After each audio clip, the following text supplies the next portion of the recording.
Friendo, Steve here. And Larson. And welcome back to Going In Raw, the only pro wrestling podcast you need to be listening to right here at youtube.com/Stephen Larson, twitch.tv/Stephen Larson. It's WrestleMania week, baby. And of course, wherever audio podcasts can be found as well. Thursday night, Smash Zone at twitch.tv/Stephen Larson. Friday night, SmackDown live watch along plus review afterwards at both YouTube and Twitch. Saturday, Stand and Deliver at YouTube and Twitch. WrestleMania Night 1. Is that it? It's at 10 a.m.? Is that what it is? Yeah, 10 a.m. on Saturday, yeah. 10 a.m. Pacific, 1 p.m. Eastern. Correct. Great. And then of course, WrestleMania Night 2 as well on Sunday night. So be sure to join us for all that. We're doing live watch-alongs of all that stuff. Correct. As I get my bearings together. It's one of those days, man. It is just one of those days. What's up to the YouTube chat? John Hosey says, "Oh man, how you doing, friendos?" Before we get into the episode today, which we're going to be talking about NXT with our Stand and Deliver predictions, also a review and highlights. Yeah, I tossed that in the notes. I didn't even tell you. Sorry. You did. But I figured that's always fun to sort of go over our predictions. We're also going to be talking about some news items, including maybe some more backstage drama in AEW. We've got some advice for Tony Khan coming up in the show. And then we're also going to be talking about Vince McMahon. Is he doing stuff in creative or is he not doing stuff in creative? And how's that going to affect the sale? First, I want to bring this up. Number one, WrestleMania, like I said, is coming up. Well, WrestleMania is coming up. So is a brand new merch drop here at Going In Raw over at friendoshop.com. We got a new merch drop with a new promo code, and I'm going to give you guys a taste. We've got some products that I'm very excited about, including our first. I'm not going to show you guys the design for this, but it is awesome. I'm going to wait till WrestleMania. But we got our first Oh Man shirt, right? And it's completely copyright safe. But I wanted to show you guys our latest Going In Raw hat. It's the Friendo Club OG SmackDown logo hat. Yeah, that's good. That's good. Look at that right there. I got it in the it's embroidered. It's nice and embroidered. We also got a shirt coming up with this logo as well. Man, I love this hat. I just couldn't wait. I couldn't wait for WrestleMania to show you guys. This is going to be available on Saturday. Maybe I'll make it available on Friday. There at friendoshop.com. So be sure to check that out. We'll have a promo code for you. But man, what a nice looking hat. I'm not going to put on now because it's going to give me hat hair. Don't want to do that. But yeah, good stuff. We got a new YouTube channel member, Greg Morse. Thank you very much, Greg. And that reminds me, if you're a YouTube channel member or a patron at $5 and up, not only do you get access to our bonus content every single week, but you also get access to the digital Big Red Predictions Challenge. That's right. Keep a lookout for the official predictions form coming up in the next couple days. Maybe as soon as later today. Where you can become the new Digital Red Predictions champion here in the Friendo-verse. So keep an eye out for that. So that's all a bunch of good stuff. I guess we should dive into it.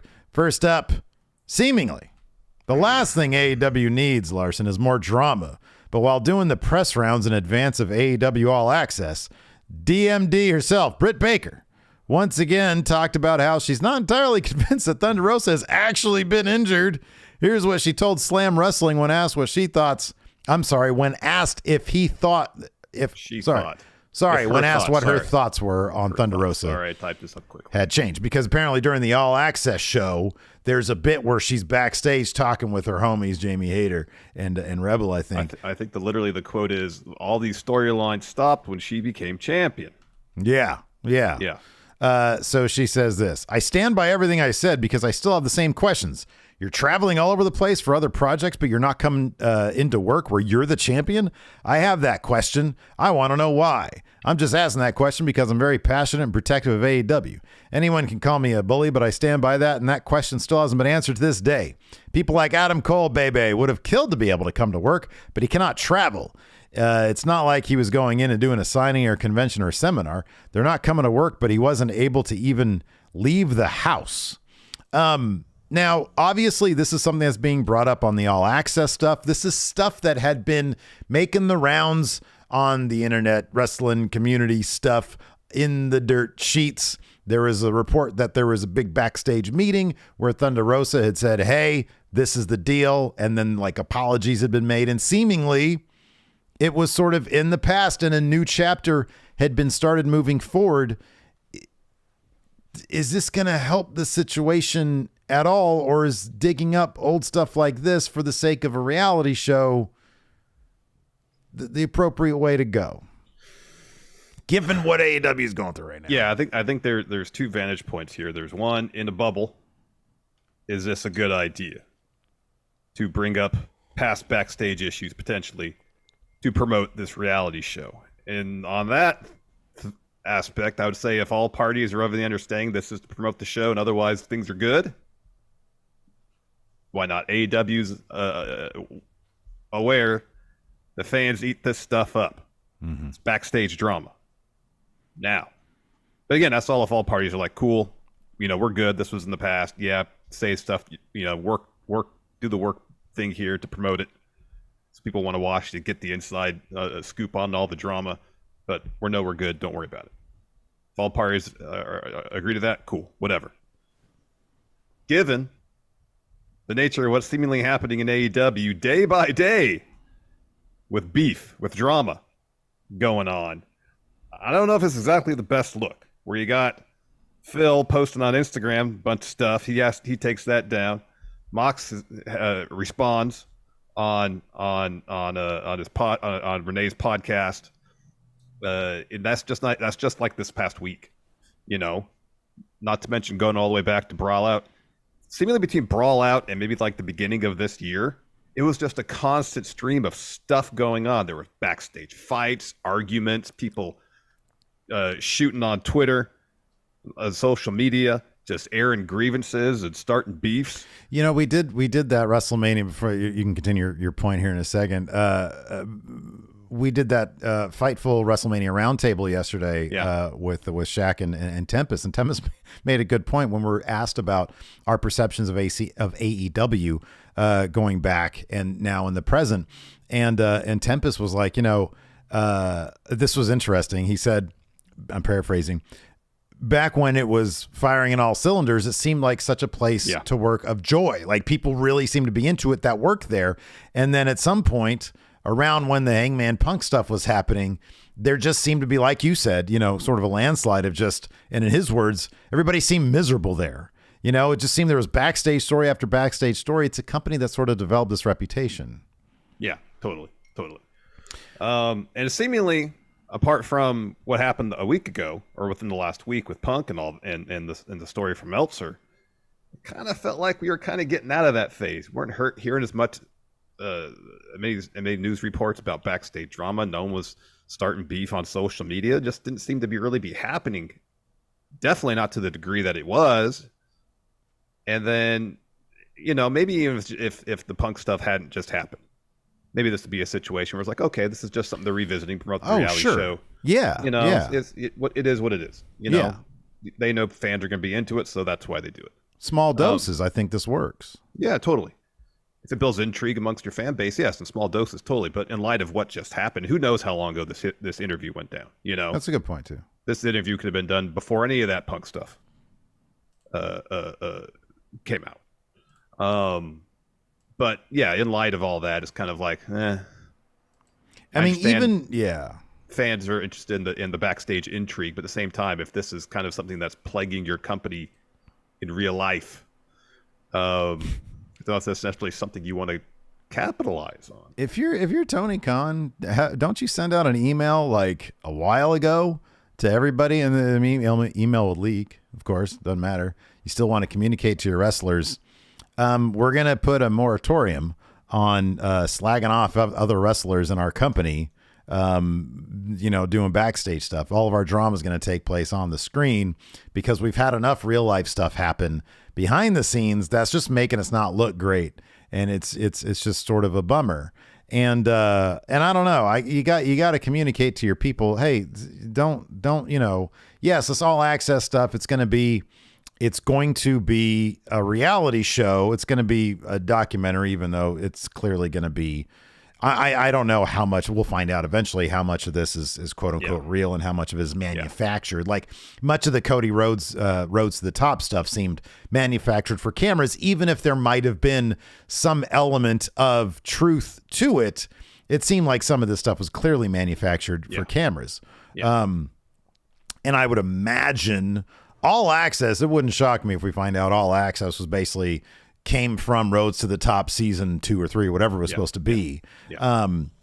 But yeah, I don't know, man. I get the idea of doing sort of backstage drama stuff, and I don't know if they're going to be using All Access to sort of revisit or visit feuds that have happened in the past that still have more mileage in them, using the stuff that happens quote unquote in reality on All Access. If they're going to try to blend the lines between, you know, the work and the real stuff and the fake stuff, which is kind of a dangerous line to toe, really, because I don't know. I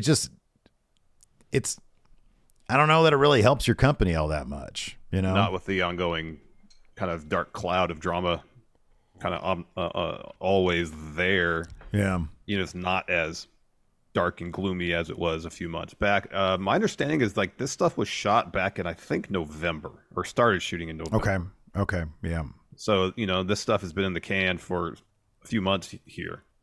You know, and maybe this is premiering to coincide maybe with Thunder Rosa maybe coming back and getting involved in the stories.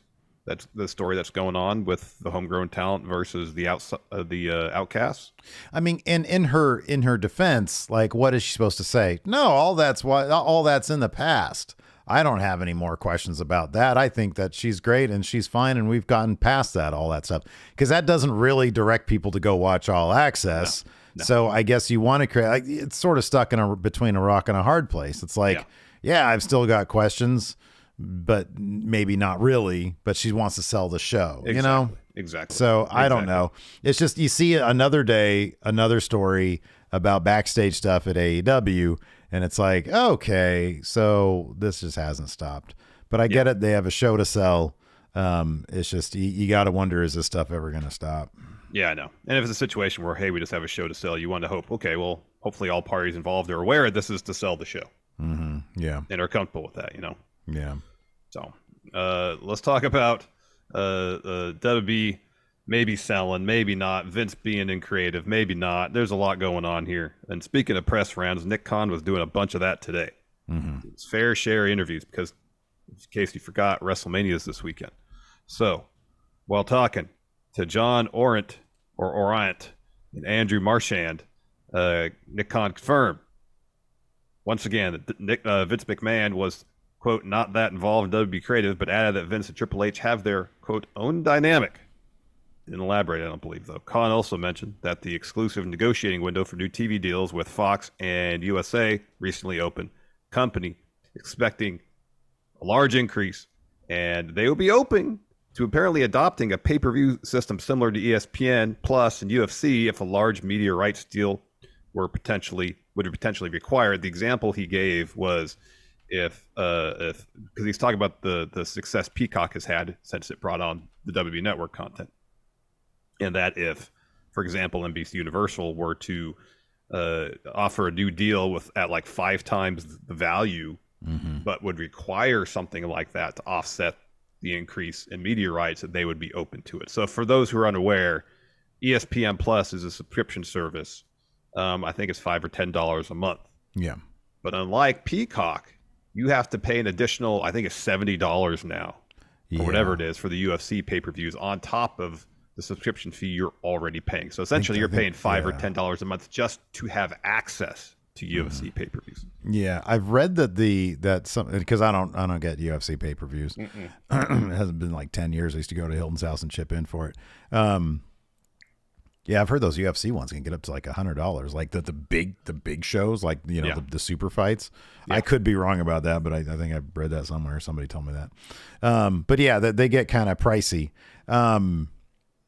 So yeah, dude, I don't know. Where do we leave off here? Did you say the Colin Coward? No, quote I've here? not. I'm not addressed Colin Coward stuff yet. So while talking to Colin Coward, Khan talked about how far in advance WWE is currently booking their stories, saying these transcripts come to you via Fightful. It says months in advance.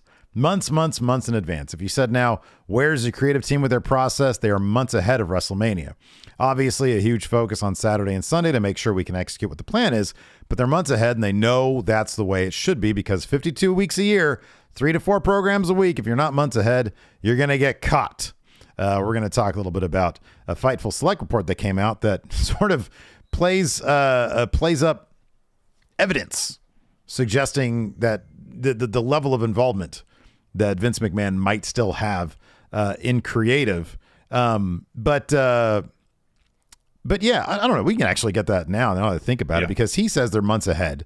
Fightful Select yesterday had a report which stated there were some concerns among talent that Vince could be more involved in creative than has been let on, but that WWE representatives denied that Vince is involved and that creative is, quote, creative is also insistent that they've had no contact with Vince McMahon directly and haven't been told that any changes were from McMahon himself. The report goes on to say, if I'm not mistaken, there are certain things like plans that have been in place for a while get changed at the last minute. It's more and more often these days that scripts are rewritten on the day of shows. And then there's some pushback to that. There's other stuff because like nobody's had contact with Vince McMahon. He hasn't been seen there. There hasn't been reports of him being there. And so it seems to be like a mixed bag of evidence suggesting both that he is involved and he's not involved. In my opinion, man, it seems safe to say that as Triple H has said publicly, he consults with Vince. And I think much like I've said about AEW when it comes to booking 52 weeks of television every single year, eventually the reality of pro wrestling is going to catch up with you where you're going to have to change plans. Yeah. Fairly quickly sometimes to when your show airs. For example, recently Ronda Rousey had like an arm injury. They no doubt had to change plans in that case. And so, yeah, I totally understand that pro wrestling is, and we've said this before, it's a creative endeavor and a creative business unlike any other, where you can have your best laid plans months out in advance. But one thing happens. You get somebody with enough stroke saying doesn't work for me, brother. You get an injury. You get a crowd reaction that you didn't expect. Things are going to change. Now, it's not to say I don't believe Vince McMahon isn't involved in creative. I think that he is exactly what Triple H said he is. He's consulting on creative. But there's a lot of evidence in this Fightful Select report to suggest that that's the case, that he's not really deeply involved, but that he is in some degree involved in creative. Yeah. Yeah. I mean, but that, as you said, that'd be consistent with everything Triple H has said. He's not like he's like, no, Vince isn't involved at all. I think Nick Khan has always kind of presented it as a much looser association than anybody else has. To say he's not that involved or not heavily involved, well, that means there is some level of involvement, you know. Yeah. But again, that's consistent with what Mr. Levesque has said. So until we see, you know, like the hallmarks of Vince booking on a regular basis. Yeah, right. You know, I'm not gonna be that concerned about it if we start seeing the same matches happening week after week. Yeah. You know, and you know, that's booking golden eggs showing up, you know. That's the funny thing, man. I mean, I relate it to, and I think this stuff is interesting to talk about because in the same way that, you know, behind the scenes stuff with movies and TV are interesting to talk about. If you enjoy a product and that product all of a sudden starts to suffer, you want to know why. Yeah. You know, so I think it's fair game to speculate. It's kind of silly to say, oh, what does it matter? I think it does matter to people because we want to know, okay, is this stuff, what can we look forward to? Can we look forward to, you know, a product that we've seen being run by Triple H? Oh, this gets me geeked out to turn on Raw. I'm kind of interested in this. Or, you know, should we temper our expectations? And, you know, if Vince McMahon is truly, if we heard tomorrow, Triple H has been fired, Vince McMahon is doing everything again.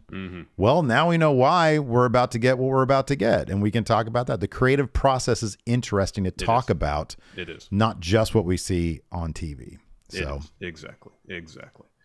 You want to talk Stand Deliver, specifically predictions? before we get to our NXT recap. And deliver. Yeah, let's do that, man. Oh man, All look right, at you let's already jump into busting out these values here. I like it. I have not done any of that. I just did that while we were talking about other stuff. What we got? We've got seven. We got seven. Yeah, it's a long show seven for matches. NXT. So it starts Premium at live 10. 10 in the morning, yeah. So it should probably be over by 1. 1, and then Mania starts at 5. Yeah. No kickoff stuff, right? No kickoff matches have been announced, no. All right, cool. So we'll have a couple hours of chill and totally go for a walk or something. All right, man. Let's kick things off with the North American title match. So it was confirmed in this week's episode of NXT. Axiom, as we had sort of predicted, seemed kind of obvious, was the fifth and final person added to this match thanks to the Battle Royal that they had. What is your prediction, Larson? Oh, Wesley's totally winning this. I got all my confidence points on Wesley walking out of this match. Where are all my confidence points? I'm doing this on the fly, man. Let's see here. That one. Oh, wow. That's kind of interesting. Your lowest confidence points. Interesting. Okay. All right. Yeah, I kind of feel like it's the same thing. I got Wesley with 7 confidence points here. Totally going to win. Gonna win. This is going to be match. This is going to be a contender for match of the weekend. Yeah, I think so. Fantastic. I think if you're taking everything into account, I think Vikingo versus Commander is probably going to be pretty high up there. Yeah. But the participants in this match are really damn good. So yeah, I dig all these, man. I think that this is going to be a great match. But yeah, absolutely, man. Wesley's whole thing is maybe one day it's going to catch up to me, but I don't think that day is going to be this coming Saturday. It's Stand and Deliver. No, I don't think so either. Next, we got an unsanctioned bout between John Gargano, Grayson Waller. Steve, who do you got? There was no real go-home math here. Like it was a pull-apart brawl. Johnny got the drop on Waller after he signed the contract, and then and Johnny got a little bit bloody, but I don't think that was necessarily indicative of anything. I think it's indicative of him taking a wayward shot. I am going to go, you know what, man? This dude needs to win a big one at some point. I'm going to go with Grayson Waller with 2 confidence points. All right. I'm going to go with John. He's Mr. NXT. Who's to say they can't revisit this match or revisit this feud another time and Waller can pick up the win there. Until Waller wins a match of consequence, I'm not going to believe he can win the match of consequence. So I got John right now. All right. Fair enough. Next up, Fallon Henley and Kiana James. Ooh, the drama between these two. Talk about drama. Versus, can they coexist? Yeah, man. Versus the witches. We've got Isla Dawn and Alba Fire. Well, there's like one witch, and the other one's just like an arsonist with a baseball bat. So right now, I see you have Isla and Alba with a lot of confidence points. Larson, what's your reasoning there? I watched NXT. There you go. All right. I mean, Fallon and Kiana is like a very, very tenuous partnership here. Very tenuous. In fact, if they didn't have the tag team titles, they'd probably be trying to wrestle each other as opposed to other teams. So that's going to happen next. There's no chance. Well, there's little chance that they're going to win. I got 6 on Isla Dawn and Alba Fire. All right. They won this match while they were at odds. I think they could probably win this one while they're at odds. I don't think it's going to happen, but I'm not quite as confident as you. I've got 3 confidence points on Isla Dawn and Alba Fire. There you go. Next to you, Chase U versus Schism. Steve, who do you got? Actually, you know what? I'm changing this one to where's my 2? There's my 2. Put a 2. I think you were going to put 2 on the tag. Yeah, no, I got 2 on Waller. I already said that one. I'm gonna go with This is gonna end up killing me. I got Chase U with 3 here. Well, you got 3 on it. Isla and Alba up there too. You got 2 3s. Oh, cool. All right. Where's my 4? Should have done this beforehand. No 4. What am I missing? Oh, I don't have a 4. Okay, yeah, I'll go with 1 on this one then. And then 1, 2, 3. You're missing a 3 now. All right, there we go. All right. Yeah, no, Chase U with 1. I could see this going either way. Duke Hudson clearly. Seemingly nobody in Chase U can read body language because Duke is a mess right now. I could see him, as weird as it was for him to join Chase U, it'd be even doubly so for him to join Schism.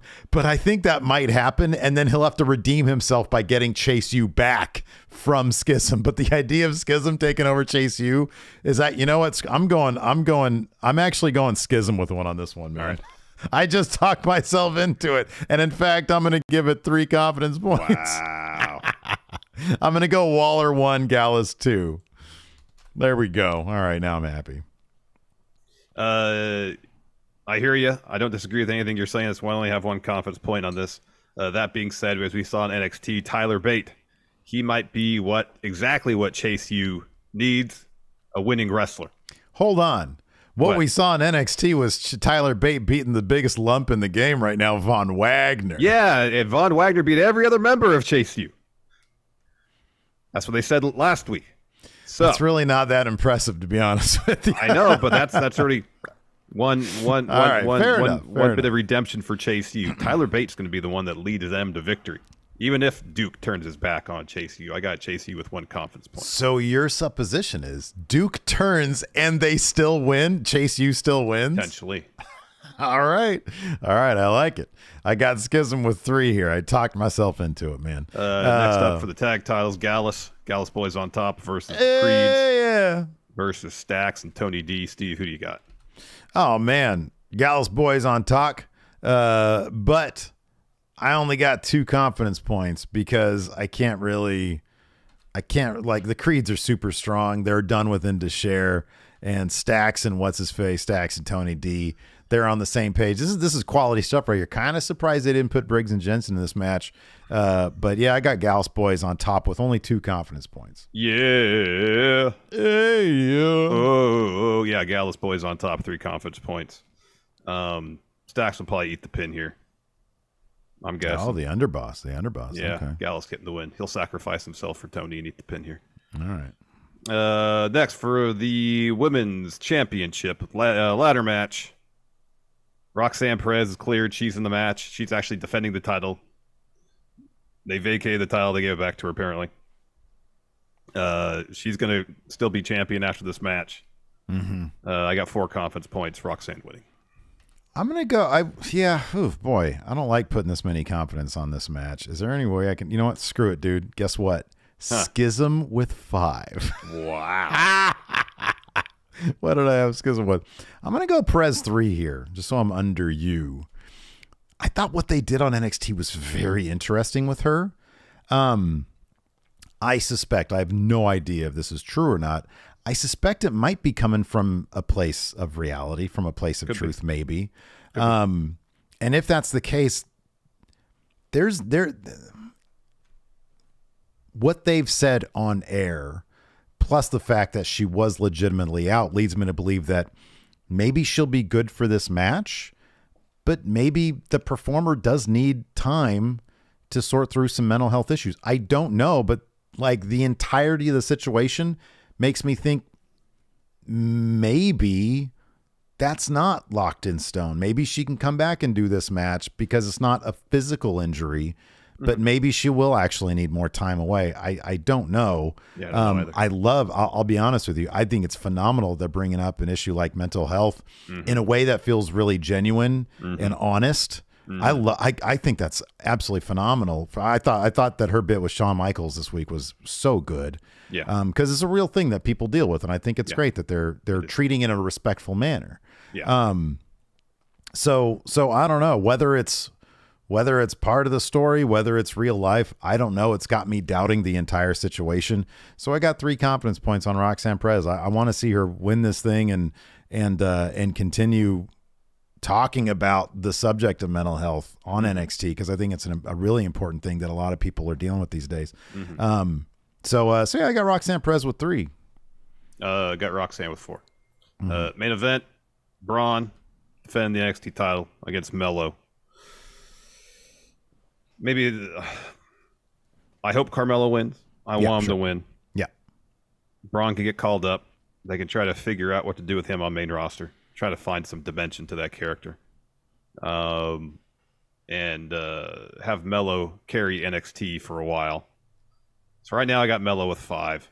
I suppose it's possible that Braun somehow wins. Melo goes to main. Braun stays in NXT for a bit longer. Don't know. Yeah. Yeah.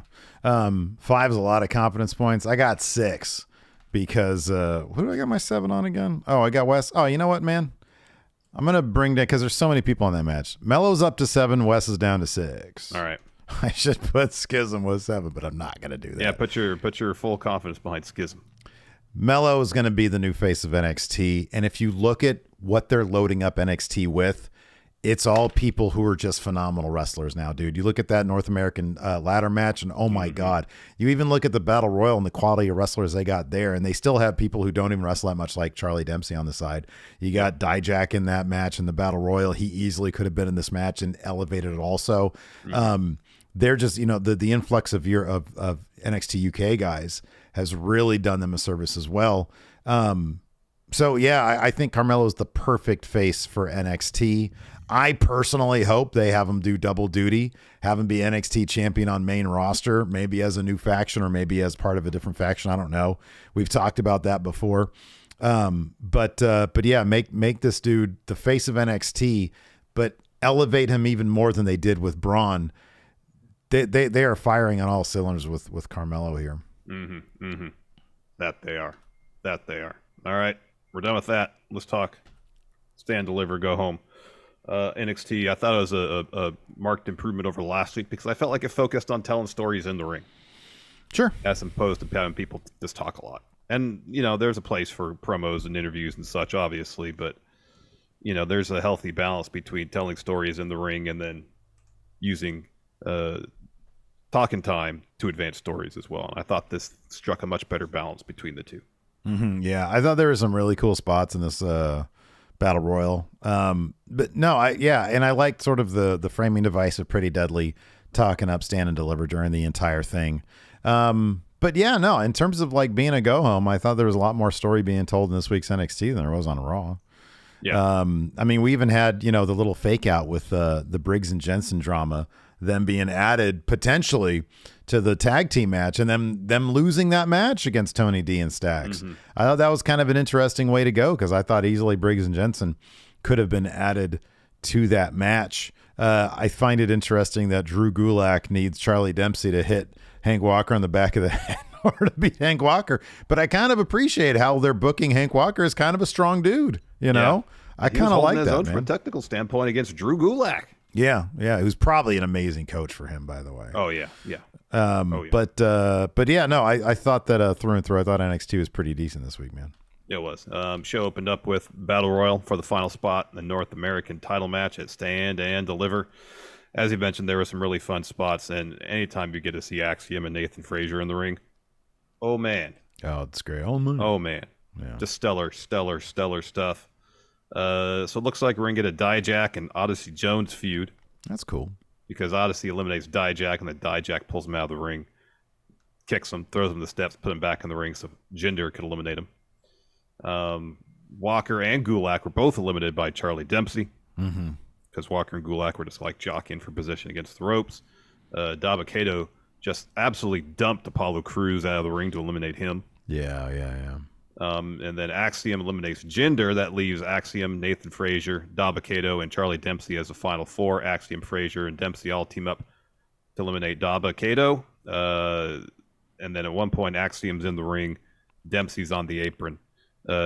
Axiom just kicks Dempsey off the apron. He's eliminated. So we got Axiom and Frazier as the final two.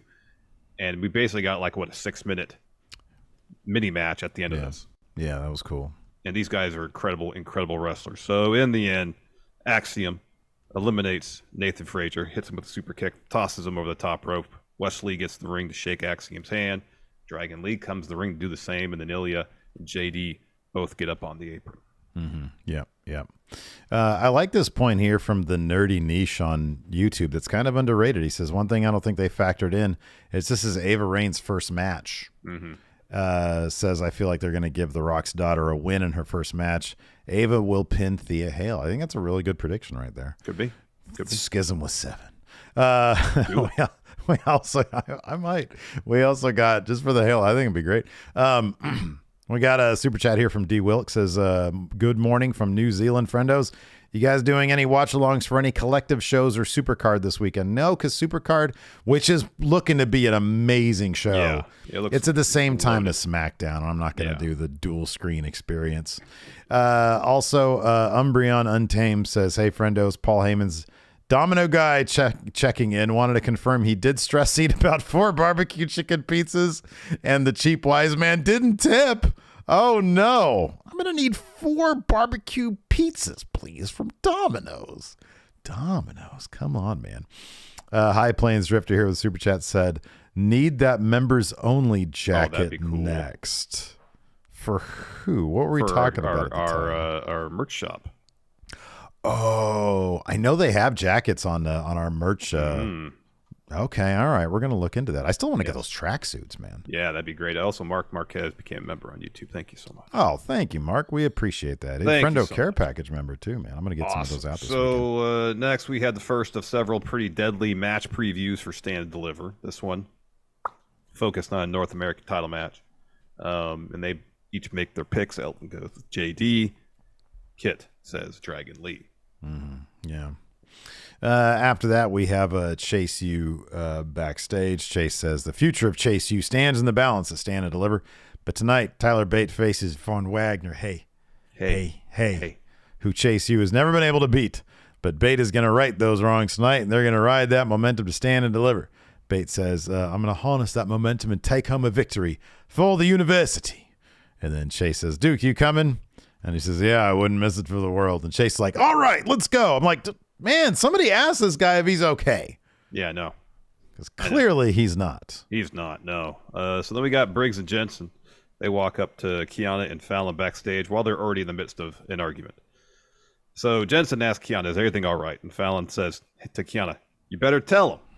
And Kiana says, all right, over the last few months, I've really gotten to know you all, especially Brooks. And what you all have is special. And she says, I don't know how to say this. This is horrible. I feel horrible that Briggs and Jensen aren't a part of Stand Deliver. So I pulled some strings. You got a match tonight, and if you win, you get added to the tag match. And Fallon's like, what? Can't believe you're doing this.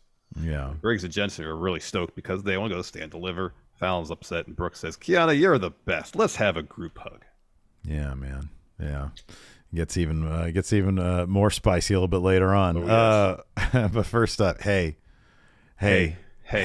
Von Wagner. Who am I fighting? Joe Blow? No, Tyler Bate. Hey, doesn't matter. It's come Tuesday. I'm going to take another loss here to Tyler Bate. One thing I noticed of Von Wagner is that his moveset is very repetitive. He's very what? Repetitive. He doesn't have the most dynamic moveset, man. No. But he is an imposing figure. Like he's got, and I wonder if that's it in NXT, man. If it's just they see there is something there, but like he doesn't check off enough of the boxes to be like, oh, we're gonna push this guy to the moon. Yeah. But like we can't get rid of him because there is something there. Yeah. Yeah, I don't know. I don't know. I mean, he's what, a second generation wrestler. Was a collegiate athlete. Like he can move in the ring. He can, yeah, for his size. He's a big WWE sized dude. Yeah. But yeah, it's like the offensive moveset's not that creative or interesting. It's not, no. The character aspect, I mean, that's his gimmick right now is who are you? Right, exactly. Yeah. So still a lot of work to be done. Absolutely, yeah.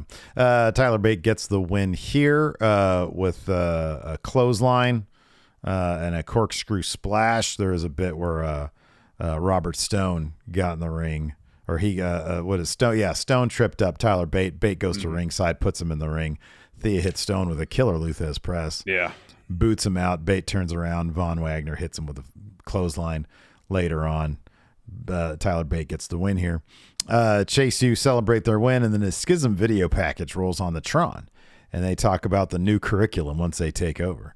He says, we're going to save a place for the delinquents, and that's everybody in the match in the Andre Chase detention hall. And then Gacy says, when the bell rings, a new class begins. My question is, how did they get people from Chase U to appear in this video vignette? Because there's like a bit where they have like Chase U students like wearing the masks. What kind of sorcery is this? Yeah, I know. or they just buy up a bunch of the Chase Hughes shirts off WB Shop.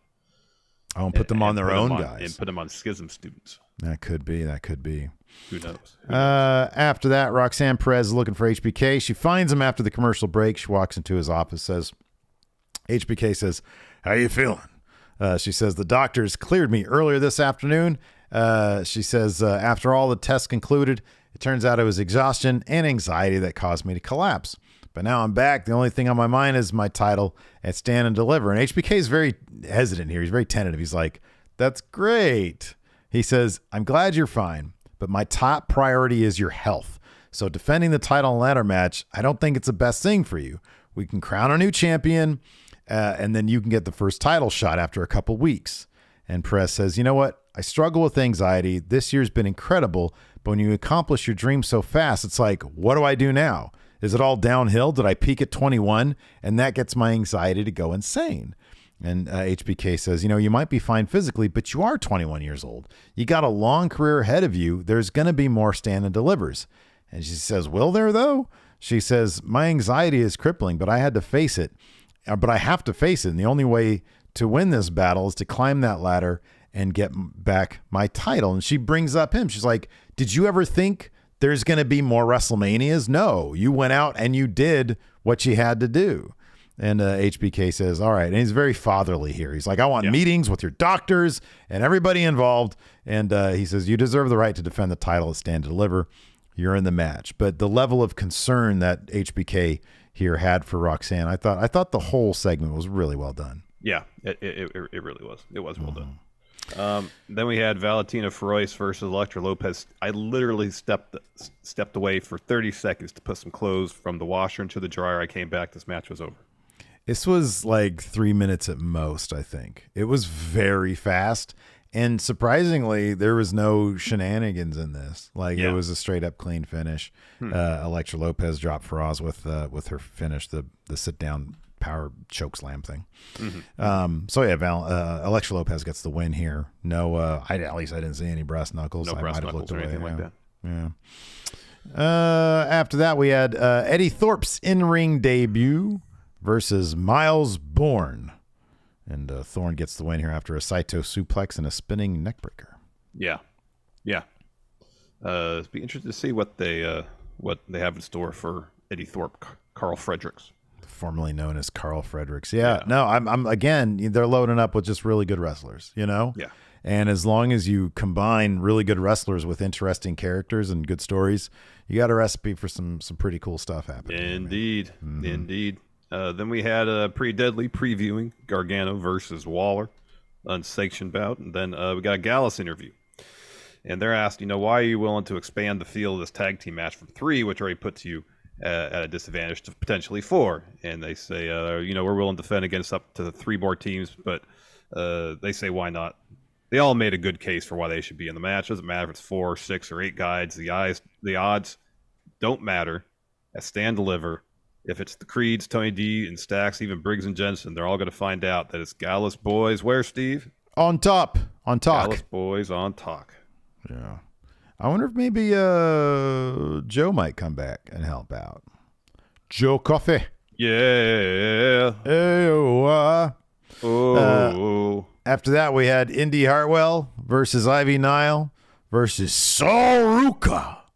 And we got the coolest variation on her finish this time. Oh, that's pretty neat, yeah. When, what was it? I think it was Ivy Nile had Indy Hartwell up for a DDT. It was the Dragon Sleeper. Oh, that's right. She had the Dragon Sleeper on. And then Saruka comes in to the corner, does her thing. And so both of them get dropped because she had the Dragon Sleeper. So it was like a Scorpion Death Drop. Yeah. No, that was really cool. Unfortunately, that didn't get the win for Saruka. No. Indy Hartwell booted her out of the ring after a little while, and then hit Ivy with a sliding forearm to the back of the head to get the win. So Indy Hartwell is headed to Stand and Deliver for that ladder match. Another L for Ivy Nile, another pin. Yeah. Well, maybe she got to hit rock bottom before she gets back up. Maybe. So after Indy gets the win, Zoe Stark shows up in the crowd, and then so does Lyra Valkyria, Gigi as well. Tiffany Stratton walks up the ramp, and then Roxanne Perez walks out on that platform that's kind of in the corner. She got her title back. Holds up the title, yeah. She went to WWEshop.com and grabbed a replica. She's like, I don't know what they did with my title, but as far as I'm concerned, I haven't lost this thing. Whoop it. Mine. Then we got Pretty Deadly previewing the women's ladder match. We got a prime target. Prime Target and Carmelo. These are always really good. Yeah, they do a good job with these. And then Isla and Alba had a bit of a video package / promo about their match with Fallon and Kiana. And then we got Hank Walker versus Drew Gulak. I'll say something. Hank Walker, man, he's really improved. Put that singlet on him. Yeah, I know, man. I know. I agree. You can see. I love to see it. Obviously, they saw this guy. He's got charisma. He's got that sort of rare every guy thing going. And then it turns out that evidently he's a really good student of pro wrestling as well, because he's taken to it very quickly, and it's great to see. Yeah, it is great. Because he was out wrestling Drew Gulak in this match, and Drew Gulak is like one of the foremost in-ring technicians there is. Mm-hmm. Yeah. So down towards the finish, Walker locks on an armbar. There's a pretty cool transition to that armbar too. Gulak gets the ropes, and so Hank Walker breaks the hold, and they both get up, but then he's ready to engage Drew right away. Mm-hmm, yeah. And so the ref's like, no, he's against the ropes. You got to break it up. Mm-hmm. So while the ref's trying to break him up, Charlie Dempsey blasts Hank, and then Drew rolls him up to get the win. I just won. You guys want to go smoke some weed? It's because he looks like Seth Rogen, in case you don't know what the reference is. Seth Rogen. We've been doing that since he debuted, because dude just comes off like Seth Rogen. He looks like Seth Rogen, yeah. Anyways, after that, we had a Pretty Deadly preview for the tag title triple threat, and then we had Tony D and Stacks versus Briggs and Jensen. The high drama in this match wasn't necessarily are Briggs and Jensen going to get in. They ended up not getting in to that tag match because Tony D and Stacks won. They hit their finish on Jensen. Afterwards, thought we were going to get the big Sebastian reveal, the drama. So Fallon grabs the mic, says, "There's something Kiana needs to tell you, Brooks." And then Kiana says, "She's right. There's something I need to tell you, but I'd rather show you." And she walked up to Brooks and started sucking face, man. Oh, man. And then she just darts some eyes over at Fallon like, fuck you. Yeah. This is my man. And I don't know if he was just selling the move, but Jensen had his legs he was I think he was selling the finish. But I swear he was selling also. He might be getting bricked up from getting on first base. Yeah. Oh, man. And Fallon was pissed off, and it's like, lady, drop it, okay? If he finds out, he finds out. You did your part. Or just fucking tell him. Yeah. Just tell him. Yeah. Or just say, watch NXT from a couple weeks ago, because our entire escapade breaking into somebody's office was filmed. But I guess they can in character look at Apollo Cruz's. They're so inconsistent with people watch the show and realize what happens, and then some people don't watch. You can watch, you can see Apollo Cruz's visions, but you can't see. Yeah, I know. Yeah, no, Booker T's commentary was totally great. Oh man. And Vic was screaming, he made it to first base. Yeah. Oh, man. Then we have Grayson Waller coming to the ring to answer Gargano's challenge for an unsanctioned bout. So he walks over the commentary table, takes the contract from Vic, and says, whatever happens, Gargano is on your hands, Vic Joseph. Grabs the mic, gets in the ring, tells security, which is surrounding the ring, watch my back, because Gargano's known for his cheap shots, and he can come from anywhere. And so he says, Mello and Braun think they're the main event. Stand and deliver doesn't matter, because wherever I am the main event. 2 years ago, I was trying to stand out. I was even trying to build a relationship with you, fans. Then Then came War Games. At the time, I was considered the fourth best member of Team 2.0, so I took it personally and put my body on the line because that was supposed to be my launch pad to superstardom. But that didn't happen, because all that anyone wanted to talk about was Johnny wrestling, and everyone just couldn't wait to hear what he had to say. Mm-hmm. And then Waller continues, says, I saw my mark, and I hit it. And let's face it, Johnny, you're the biggest mark in this business. I hit you with that chair and sent you home. And now, Johnny, you talk about betting on yourself. And over the last 15 months, no one has bet on themselves more than Grayson Waller. And now, I'm your golden ticket John. John Says, you bleed black and gold, but I bleed green. 15 months. For 15 months, I've used John to put myself on the map and to stand deliver. I'm going to use you one more time. John. And so Gargano's music plays, so Waller turns towards the ramp, waiting for him to come out. And so one of the camera people that's shooting from behind Waller puts the camera down. Takes off the hood, the mask. It's John. John Cameraman. Yeah, Johnny Cameraman. He attacks Waller, then security tries to break it up, and it's just a pull-apart brawl. Yeah, and that's how we end. Johnny got a little bloody here, but otherwise, yeah, that's it. That's it. So let's go and answer some questions. We got some questions here on the Patreon and on the YouTube, so we're gonna check those out now. Yes. Let's see here. First up from Luke Pauly says, which past gimmicks do you think were underrated and could work if tried again today?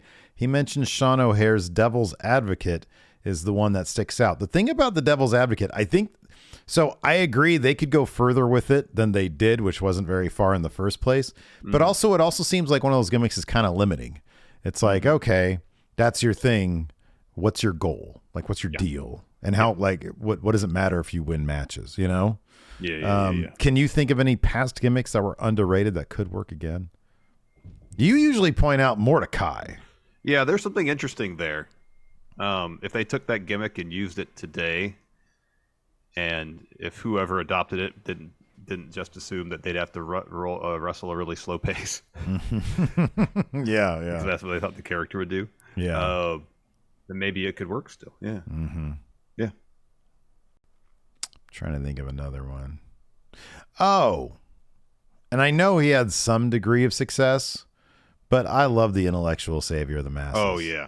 Damian Sandow, that shit was so good, and he was so perfect with it. And honestly, like, it was so much of it was just him and how good he was. Mm-hmm. But man, I thought he was really something special, and they just squandered him. And unfortunately, besides that brief period of time at Impact when he was doing like the Liberace thing, with the flesh colored tights, with the sequence on it, yeah. No, I thought that stuff was great, but yeah, the performer has never really been able to capture the same thing. But it was great in WWE. It was. It really was. Blake Whitehouse, why do you guys call some wrestlers by their ring name and others by their real name? Honestly, sometimes just funnier to refer to a guy as CM Punk as Phil. Yeah.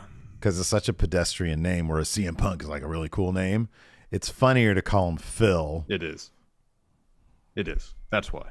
Yeah, whatever just tickles our fancy. That's totally exactly what it is. That's exclusively what it is. Guardian Ape says, which current AEW employee do you think is more likely to appear at WrestleMania? Christian for a Brood reunion or Vicky Guerrero for the Mysterio storyline? I think Vicky Guerrero might show up.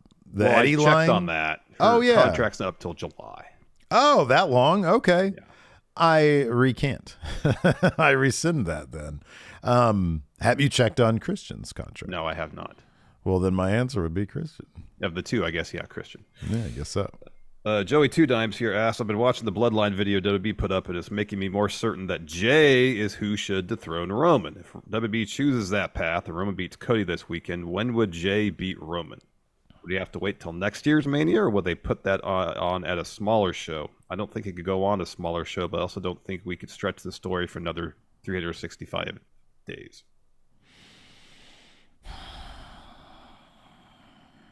It would have to be SummerSlam if that were the route they were going to take. It would have to be SummerSlam, I would imagine.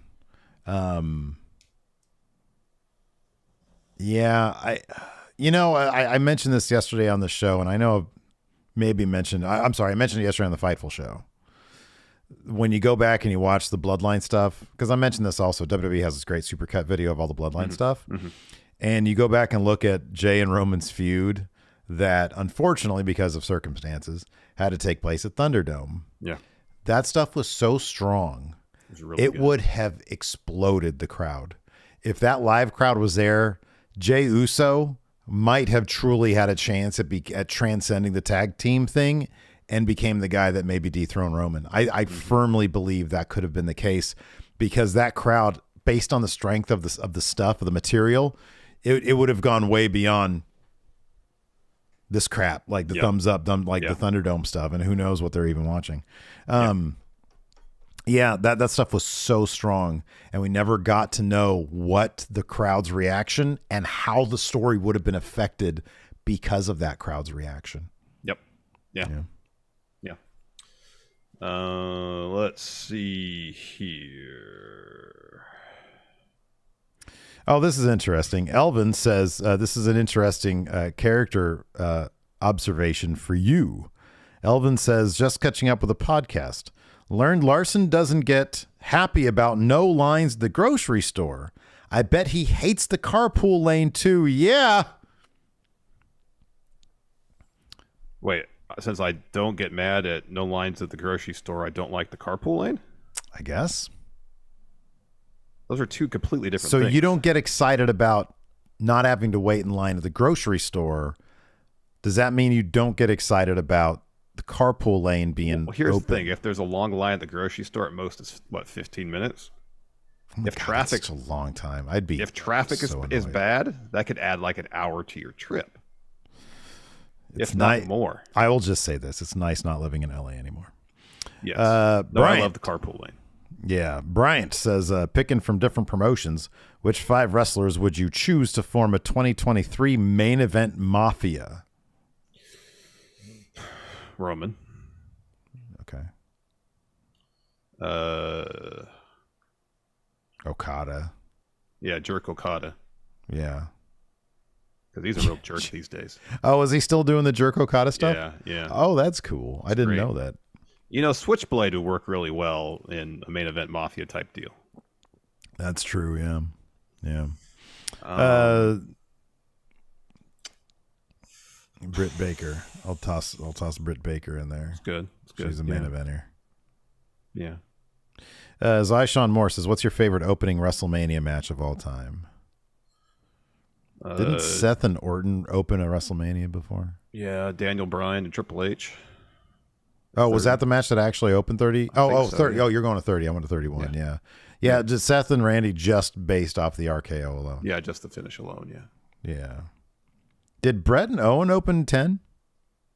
I believe so. That's a fucking match right there. That's a high. That might be. That might be the one. Yeah. Yeah, that was a good match. Let's see. Mayor Planet Houston's asking, "What's your favorite WrestleMania set?" The one we were at. The roller coaster shit. That was awesome. Yeah. That was so ambitious. It really was. That was impressive as shit. Yeah, with the roller coasters and shit on there, that was crazy. Yeah. I might not have had a great time at that one, but I appreciated the fucking set, man. And that ramp was gigantic. It was huge. Yeah, it was huge. Yeah. Oh, apparently people are saying the ladder match for the IC title went on first. That's correct. Seth and Orton were second. Oh, okay. All right. Well, never mind then. Yeah, it's going to be Bret Owen. Let's see here. Do you have a different WrestleMania set you'd like to give a shout out to? The 31 one was stupid. It was just a giant LED screen with like the WrestleMania logo on it.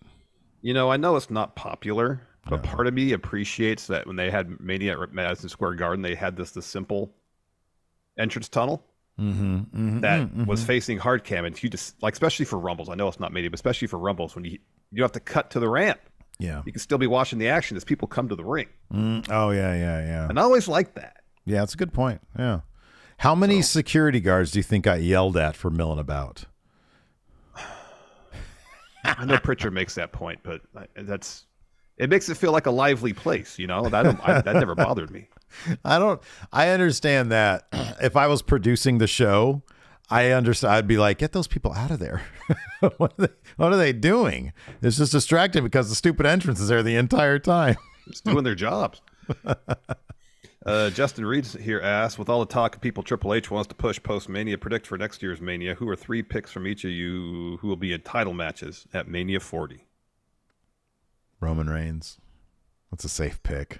It is a safe pick. Go with Roman Reigns, Seth Rollins, and LA Knight. Yeah. And then I don't know, Sheamus. Sheamus is going to be IC champion by then. That's my pick. That could be. Yeah. Joe Odo asked, do you think the Charlotte Rhea match's lack of build had to do with Rhea being involved in the Mysterio story? I feel like she couldn't spend the time dedicated to Charlotte. Nope. I don't think I had. No, I don't think so either. I think they whatever idea they had for creative, they decided just to explore those ideas via talking as opposed to any sort of action. Yep. I agree. I think that's the case. Let's see here. I like this idea. Benoit Richer says, for the tag team belts after Mania, why not introduce a Tornado tag team belt? I wish all tag team well, no, you know what? I like the hot tag. I don't think they should all be Tornado tag matches. No, but a Tornado tag deal would be cool. They are really fun, and yeah, that'd be cool for an exclusive division. Have SmackDown be Tornado rules, and then Raw be tag standard rules, and then when you switch brands, you have to adapt your style. There you go. It's good. Stories, indeed. Stories. Jonathan Vieira says, should WWE go back to having dedicated general managers for each show for the next draft? Yes, I think they should. No, Adam Pearce. He drafts for both brands. How about they try to make it look like there's two Adam Pearces? He That'd wears be great. like a Adam blue Pearce suit and and a Rawgate red Adam suit. Pearce, and you got to try to figure out who's real Adam Pearce and who's Rawgate Adam Pearce. You know all they got to do. This is what you got to do. You just have them wear like a really super bright green suit, like jacket, pants, and tie. Yeah. And then you do the color key thing where, you know, he steps up on the stage and he's either wearing a blue or red. Let's see here. Mike Stevens. If there is a draft after Mania, who should switch brands? Judgment Day should go to SmackDown. Yeah. Yeah, they got to stick together. Yeah.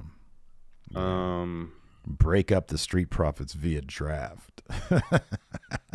That never really pans out, though. I hated that.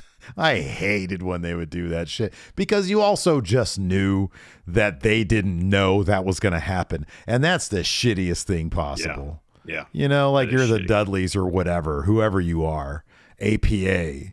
And it's like, man, this is like legitimately the guy I've rode with, tagged with, told all my deepest, darkest secrets to, and then you're going to break me up and I'm going to find out during the performance? That's horrible. Yeah, that's lame. That's really lame. Pretty lame. Pretty lame, Millhouse. Anyways, that's going to do it for the show today. Thanks, everybody, for tuning in. We appreciate it. Tonight is Wednesday, so we ain't doing shit. But tomorrow night is going to be, it's Thursday, of course, so we're doing... Streamathon begins. That's right. Yeah, Smash Zone starts tomorrow night. Are we back for a show tomorrow? We are, right? Yeah, we got AEW to review tomorrow. Oh, my... Oh, I forgot already. Come on now. Anyways, yeah, I know, right? It's Mania week. Thanks for watching, everybody. We appreciate it. Till next time. Talk to you later. Goodbye.